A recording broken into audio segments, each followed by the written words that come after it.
Hey guys, so I'm Tejaswini P. Naidu, and today I'm gonna tell you guys a story. Technically, it's an accident which occurred to me like last year.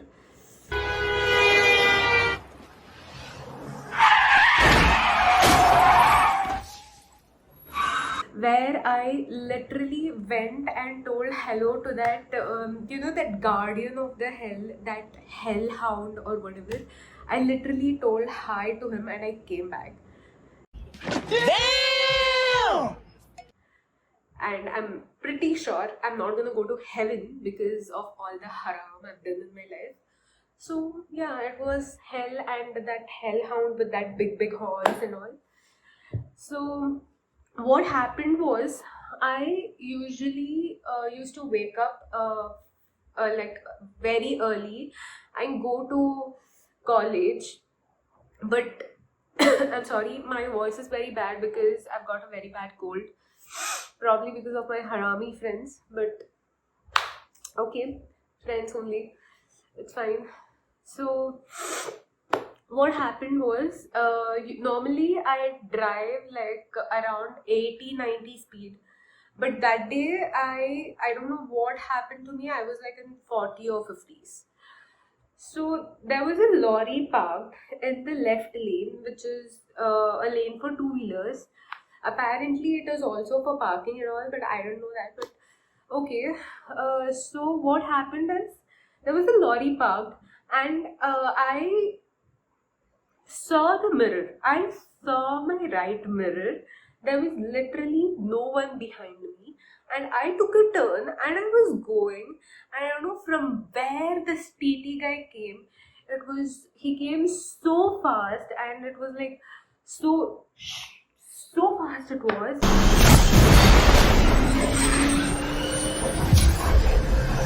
That it just touched my right mirror and I went under the lorry. I went directly under the lorry, like literally under the lorry, where I could, see that these lorry people keep that tire and all. No, I could see that tire above me. I was that below. So, what happened was the only thing the only thing running in my mind that time was no matter what, I have to pull myself out of that lorry. If not, what if that lorry driver, like, he just, you know, he doesn't see me, he doesn't know that this has happened, and he starts like going, come on, man, like, literally, come on. Dang it. So I was like for 10-15 minutes, I was just lying down there trying to pull myself out of that situation. After like 10-15 minutes, few people came. They're like literally just standing there, they're like watching ki, okay, what has happened, something has happened. And finally there was some two guys, they saw me struggling and they helped me get out and they helped me stand. I had my ribs broken and all, so I was like so like what happened is so they pulled me out and I was standing there, but there was literally no one, like literally no one asked me what happened, how are you, should I contact someone, nothing. They all of them, they circled this lorry driver and they're asking, why did you hit her? What happened? I'm like, oh, and that lorry guy, Papa, that guy is like, sir, I did not hit her. She only came and hit and she fell under my lorry. And I'm like, can you please let me speak? I did not hit anyone. I was hit by some random TT driver and I went under the lorry. But okay, there was finally one guy who came in Royal Enfield and all, and he was like, is there someone I could call or something? I was like, thank God someone has come. And then I gave him my dad's number because I know my mom will freak out and all. So he told my dad and I gave my name and everything. Then an ambulance came, I went to the hospital. And the worst part is, hospital people, They came, they asked my name, they took the details, whatever happened in the HOPI, everything they took properly. And later, there was one guy, I don't think so, he's a nurse or whatever he is. He came to me and he asked whether insurance is there or not. I was like, yes, I have insurance. But I didn't have the insurance card, which my parents had. So what they did, they gave me painkillers and they did nothing. I was just there. And there was one nurse, he was like asking ki what happened and all. And the first thing which came to my mind, like he told me ki all your luggage, everything, they came and kept it here. I was like, can you please, like that time I got a new iPad. So I was like, can you please go take my iPad, which is in my bag, second zip. Please take that iPad and give it to me. I don't want to lose my iPad. I didn't care about my phone. I didn't care about my headphones. I didn't care about the scooty. I didn't even ask what was the condition of the scooty. I just asked, please get me my iPad. So he gave me my iPad and I was like, okay, thank God I got my iPad.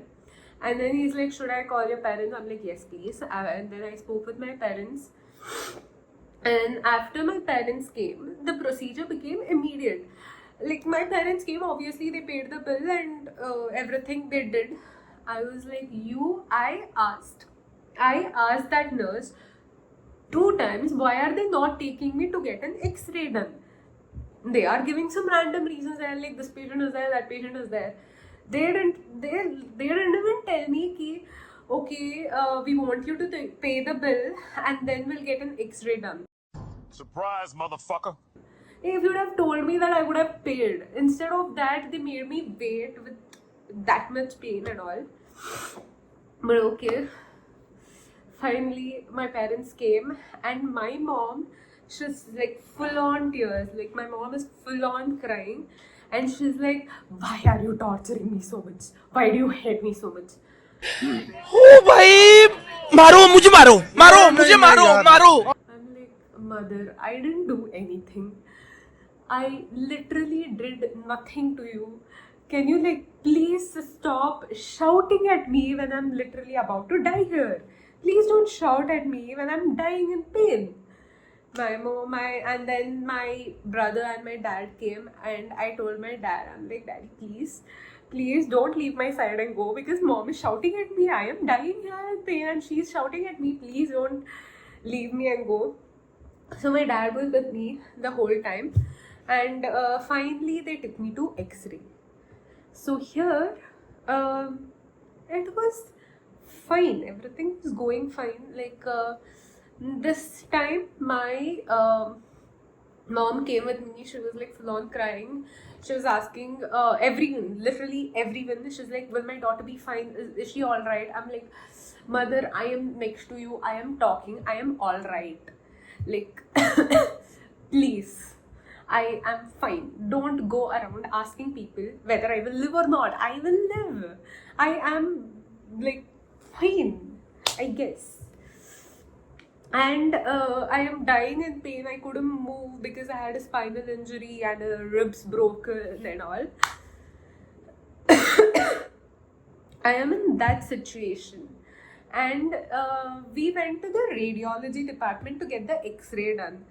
There was this one really hot doctor. Like he was so hot that Oh my god! Wow! I'm in pain. I am dying over there. Nothing is in my head. I'm like, oh my god, this guy is so hot. I'm like, this guy is so hot. Like he is so hot. And my mom is there standing next to me and crying. She's like, why are you smiling out of the blue? I'm like, nothing. I'm fine. And then later we went into that X-ray room. And there, so for my X-ray, they had to lift me from the normal, that stretcher wala bed into the bed which is in the X-ray room, and I couldn't move at all. I couldn't even move like this or like this. So they had to lift me, and that doctor, that dude was like this above me. I'm like, oh my god. I'm like smiling. Even he asked me, he's like, are you alright? I'm like, yes. He's like, are you in pain? I'm like, yes. And then he's like, why are you smiling? I'm like, oh shit. Nothing, sir. I'm alright. I'm just a bit like that. What to do? So finally the X-ray was done. I was feeling so bad that I had to leave that guy and go. But yeah, finally the X-ray was done. We went back, and I don't know what to tell for this emergency. He was a doctor, but I don't know what his qualification was, and I'm pretty sure he's only an MBBS doctor because I know how much I can diagnose people, and that was how much he could diagnose me. There was a chest X-ray, and I couldn't breathe at all. Like it was so painful when I was breathing, and I knew something is wrong with my ribs. And dude's like, nothing. X-ray is normal. I'm like, no, something is wrong. So I had to take a photo of that and send it to my ortho HOD, and not HOD, Ram Subba Reddy sir. And sir was like, two of your ribs are broken. You need that belt thing. If you put that, you'll be alright and all that. I was like, I am not coming back to this hospital at all. Finally, we went home. It was fine. I got treated. And as soon as I went home, the sweetest thing was both the dogs, both Snoopy and Gully, both of them, they just came to me. They're like, oh my god, what is wrong with her? They just started licking me. And Gully, though, she used to see my wound, and she used to like lick around the wound and all, because I was not letting her touch the wound, but she was like licking me, and Snoopy was like jumping me and licking my face and everything. I'm like, whatever happens, how much ever bad it is, I'll see my dogs coming to me. Oh my god, that is the best thing ever. I will forget anything, whatever shit has happened in my life. I will forget all of that just for this love from Snoopy and Gully. They're so cute. I miss them. So that's the story for today, guys. Thank you. Bye bye.